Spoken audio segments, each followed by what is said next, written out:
Grabe, sabi ko sa'yo, masaya yung chikahan. Oo, gusto ko to. Diba? Masaya yung chikahan kasi hindi lang basta para at least, tamo yung ngayon, ako first time kong narinig na nag-PBB ka. Oo. Ngayon ko narinig na nag-PBB ka na supposedly batch mo sila Daniel Matsunaga kung saan siya yung nag-big winner. Tapos ang ganda-ganda ng mga binibitawan mong salita about dyan sa fame versus yung sa sikat sa laos. Saka yung struggles, diba? Oo. Pero Laban lang. pero pinag-usapan na yung struggles, pero hindi nila alam kung ano yung para sa sarili mo yung tagumpay na nakamit mo na from dun sa batang pinapasali lang ng mami niya sa mga singing contest. Correct. Diba? Tinanong sa akin ni Ana Ramsey yan eh. Sabi, paano daw i-define yung success? Sabi ko, pag nakontento ka na. Wala naman talagang taong kontento. Aminin natin yan. Successful ka na noon. Pag nakontento ka na, pwede naman maghangad kasi may pangarap ka nga.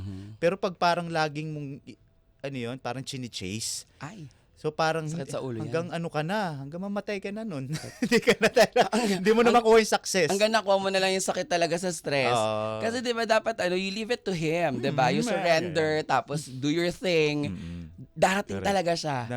Ganun lang, tuloy-tuloy lang. Totoo. Kasi hindi mo naman hindi mo naman kasi minsan kaya hindi pa napupunta sa iyo, hindi ka pa pala talaga ready. Tama. Para kaya ayaw niya ibigay sa iyo kasi hindi pa hinog. Pag nilagay kita diyan, yari ka diyan. Yan pinag-usapan natin kanina, daming ang ganun eh. Yes, totoo. 'Di ba?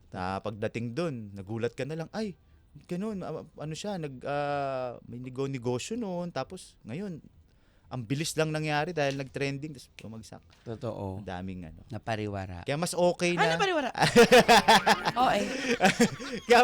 kaya mas gugustuhin ko na, Lord, bago mo ako lagay diyan, handa mo ako. Ayoko mapunta diyan nang hindi ako ready. Nako po. Kasi madadamay pati yung mga mahal mo sa buhay. Tama.